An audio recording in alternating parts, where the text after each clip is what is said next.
আসসালামু আলাইকুম। Hello everyone, সবাই কেমন আছেন? আশা করি সবাই ভালো আছেন। আবারও চলে এলাম নতুন একটি ব্লগ নিয়ে আপনাদের মাঝে। এখন আমরা যাচ্ছি খান জাহান রহমতুল্লাহ আলাইহের মাজার শরীফে। সেখান থেকে যাব বাগেরহাট সাত গম্বুজ মসজিদ। যাই হোক, গতকাল আমরা সুন্দরবন থেকে রওনা দিই। সুন্দরবন থেকে বাগেরহাটের দূরত্ব প্রায় 60 কিলোমিটার। 2 ঘন্টা, সোয়া 2 ঘন্টার রাস্তা। তো এইটুকু রাস্তা আসতে আমাদের অনেক বেশি সময় লেগে যায়, কারণ রাস্তায় আমরা অনেক সমস্যার সম্মুখীন হই। হঠাৎ করেই আসলে ঝড়োয়া বৃষ্টির কারণে আপনারা গত ভিডিওতে দেখতে পেয়েছেন। তো আবারও বৃষ্টি শুরু হয়, সারাদিনই টিপটিপ বৃষ্টি ছিল। তো যাই হোক, গতকাল আমরা রওনা দিই বৃষ্টি মাথায় নিয়ে। বিকেল থেকে আসলে অপেক্ষা করতে থাকি বৃষ্টি কখন কমবে কিংবা থামবে। তো কোনোভাবেই বৃষ্টি থামতেছিল না, যার কারণে বৃষ্টি মাথায় নিয়ে রওনা দিই বাগেরহাটের উদ্দেশ্যে। তো বৃষ্টি কিছুক্ষণ বাড়ে, আবার কিছু সময় কমে, এরকম একটা অবস্থায়। তো যাই হোক, এইটুকু রাস্তা আমাদের আসতে প্রায় 7টার দিকে রওনা দিই। 7টা, 8টা, 9টা, 10টা, 11টা, প্রায় 4 ঘন্টা, সোয়া 4 ঘন্টা লেগে যায়। তো যাই হোক বন্ধুরা, আমাদের সাথেই থাকেন আর দেখতে থাকেন আমাদের এই ব্লগটি। আশা করি ভালো লাগবে। তো এইটা হলো খান জাহান আলী রহমতুল্লাহ আলাইহের মাজার শরীফের এন্ট্রি পয়েন্ট আর কি। এখানে একটা খুব সুন্দর গেট করা আছে, দেখতে পাচ্ছেন। তো আমরা এই রাস্তা দিয়ে প্রবেশ করলাম। তো এইটা দিয়ে খুব একটা সামনে যেতে হয় না, অল্প কিছুক্ষণ সামনে গেলেই আমরা খান জাহান আলী রহমতুল্লাহ আলাইহের মাজার শরীফে পৌঁছে যাব। তো আমরা এখানে গিয়ে আপনাদের মাজার শরীফ দেখাবো, আমরাও মাজার শরীফ জিয়ারত করব। আর আরেকটা বিষয়, আমরা রাতে এসে এইখানে এক স্থানীয় হোটেলে রাত্রি যাপন করি। খুবই নর্মাল একটা হোটেল ছিল। আসলে বৃষ্টি থেকে বাঁচার উপায় এছাড়া মানে হঠাৎ করে কি আর বলবো, খুব বাজে একটা অবস্থা হয়েছিল। তারপরও যাই হোক, আল্লাহর রহমতে সব কিছু ঠিকঠাক। সকালবেলা চলে আসলাম খান জাহান আলী রাদে আল্লাহ তাআলা আনহের মাজার শরীফে। এখানে জিয়ারত করে সাত গম্বুজ মসজিদ দেখে তারপর আমরা ঢাকার উদ্দেশ্যে রওনা করে দিব। তো বন্ধুরা, আমাদের সাথেই থাকুন, দেখতে থাকুন। ধন্যবাদ। এই তো আমরা চলে এসেছি। আসলে আমরা এই দিক দিয়ে প্রবেশ করব না। আমরা এখানে কথা বলে জানতে পেরেছি যে এই মোটরসাইকেল রাখার জন্য ডান দিক দিয়েও যাওয়া যায়, বাম দিক দিয়েও যাওয়া যায়। তো আমরা বাম দিকে রাস্তা দিয়েই যাব। ওই পাশে মোটরসাইকেল রাখা যায়। তো দেখতে থাকুন, আমাদের সাথেই থাকুন।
ভক্তি শ্রদ্ধা নিয়ে।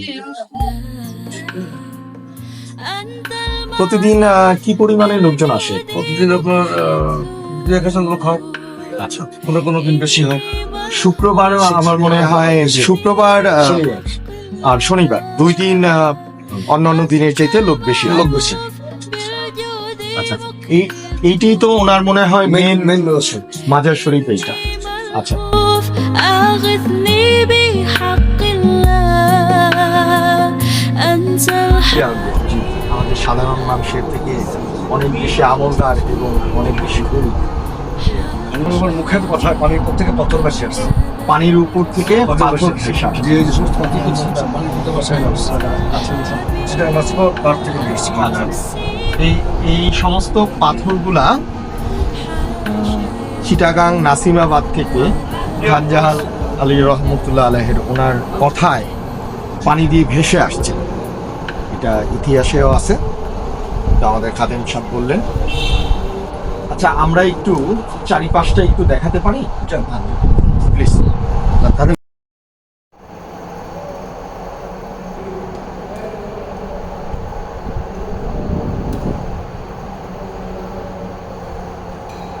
এই সেই পাথর পানিতে ভেসে আসছে আল্লাহর নবীর কথায় কিংবা ওনার দোয়ায়।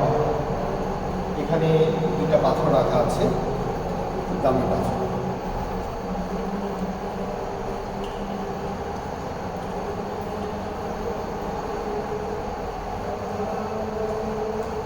তো আমরা যতটা পেয়েছি আপনাদের দিয়ে দেখলাম মাজার শরীফ।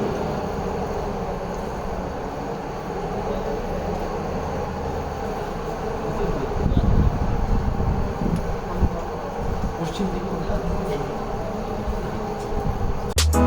ये ज़मीं जब न थी, ये जहां जब न था, चांद सूरज न थे, आसमां जब न था, राज हक भी किसी पर आया जब न था, जब न था कुछ यहाँ, जब न था कुछ यहाँ, था मगर तू ही तू। अल्लाह अल्लाह अल्लाह अल्लाह अल्लाह अल्लाह अल्लाह अल्लाह अल्लाह अल्लाह अल्लाह। जब ना था कुछ यहाँ, था मगर तू ही तू। अल्लाह अल्लाह अल्लाह अल्लाह। এটা পাশে আরেকটা মাজার শরীফ। উনি শিষ্য ছিলেন খানজাহান আলী, ওনার নাম ছিল আবু তাহের। अल्लाह अल्लाह।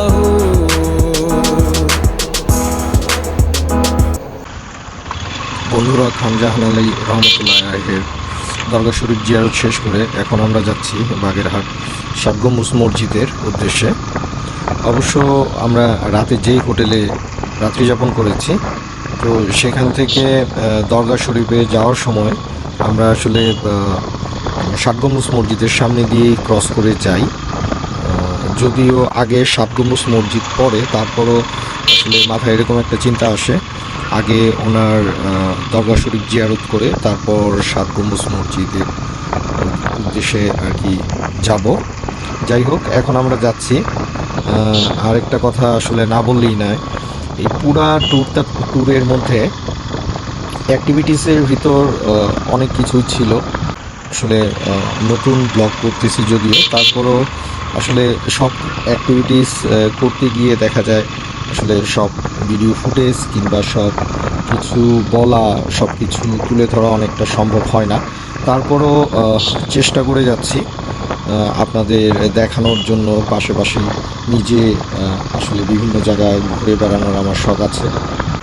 এখান থেকে আমরা প্রথমে টিকিট কালেক্ট করব, টিকিট কালেক্ট করে তারপর ভিতরে যাব। তো যাই হোক বন্ধুরা, আপনারা সবসময় আমাদের সাপোর্ট করে যাবেন। ধন্যবাদ। পরবর্তী নতুন ব্লগটি দেখার জন্য সাবস্ক্রিপশন, লাইক এবং শেয়ার করে আমাদের সাথেই থাকুন। হ্যালো ভিউয়ার্স, আমরা এখন চলে আসছি বাগেরহাট সাত গম্বুজ মসজিদ।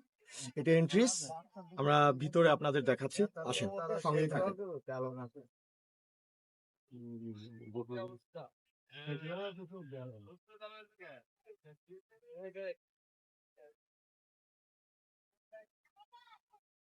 বাগেরহাট সাত গম্বুজ মসজিদ, শুরুতেই এইটার যে সৌন্দর্য, এই প্রাচীন ঐতিহ্যের আপনারা দেখতেই পাচ্ছেন। আসলে উপর থেকে যদি বা গম্বুজ গোনা হয় এখানে 81টা আছে, কিন্তু আসলে এই মসজিদের যে স্তম্ভ আছে 60টা, পিলার যেটাকে বলে। তো সেই পিলার অনুযায়ী আসলে 60 গম্বুজ মসজিদ বলা হচ্ছে। এই পাশে খুব সুন্দর একটা আপনার পুরনো গাছ আছে, অনেক সময়ের পুরনো হবে, হয়তোবা স্থানীয় লোকেদের সাথে কথা বললে জানা যাবে এই গাছটার বয়স কত। অনেক সুন্দর একটা গাছ, দেখেন।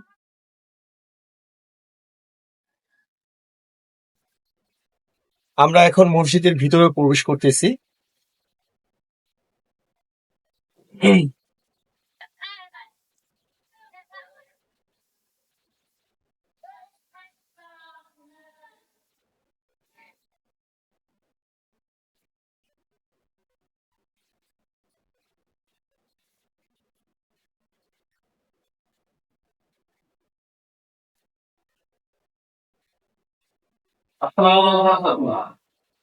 আমি কেমন আছেন? আলহামদুলিল্লাহ, আল্লাহ খুশি। এই মসজিদ সম্বন্ধে কিছু আমাদের বলেন। এই মসজিদ সম্বন্ধে আমরা আজ থেকে 600 বছর পূর্বে এই মসজিদটা নির্মাণ করি। 600 বছর 1440 খ্রিস্টাব্দে এই মসজিদের কাজ শুরু করে 1452 সালের দিকে এই মসজিদের কাজ শেষ হয়। 12 বছর সময় লাগে। দীর্ঘ 12 বছর সময় লেগেছে এই মসজিদটা নির্মাণ করতে। হয়তো খানের আজমুল খান জাহান আনুমানিক 1458 খ্রিস্টাব্দে 2,60,000 লোক 360 তালিবানিয়া বাংলার পশ্চিম অঞ্চলে জনপ্রতি হাতে 360টা মূর্তি নির্মাণ করে এই মসজিদ সবচেয়ে বড়। 360টা মসজিদ বিলি করে। এই 360টা মসজিদের মধ্যে এই মসজিদটাই বাংলাদেশের মধ্যে সবচেয়ে বড় মসজিদ, পুরাতন মসজিদ। এই নটাকে আছে এই পাশে এই দরজা দিয়ে আসতেন ওইটারে নামাজ পড়তেন খুব কান্দার কান্দানের ভাষা হবে। আচ্ছা ওইটারে নামাজ কালাম ভিসা শিক্ষা দীক্ষা মানুষ আচ্ছা এটা মদিনার মসজিদের আদলে বাবু সালামকে রূপে জানাতে বাকি আচ্ছা মূল মসজিদের আদলে এই মসজিদটা কান্দা ওইখানে নির্মাণ হামজা রহমতুল্লাহ রহমতুল্লাহ। আমি আজম হামজা রহমতুল্লাহ আর 24টা লাইটিং পোস্ট আছে, 2টা সিঁড়ি আছে, মানে কান্দারমানি 7টা শৌচালয় জিনিস, 74টা বলাকার জিনিস এবং মহিলাদের নামাজের ব্যবস্থা হয়েছে। এখানে আশপাশ ধোয়া যাচ্ছে, হোটেল আপ্যায়ন আছে। আচ্ছা আমরা জানতে চাচ্ছিলাম মহিলা নামাজের ব্যবস্থাটা কি এই মসজিদের ভিতরেই এই আছে? মসজিদের ভিতরে ওই গ্যালারি যেতে হচ্ছে, ওই পাশটায় একটু ক্যামেরা প্লিজ। ওই পাশে বেঁধে গ্যালারি।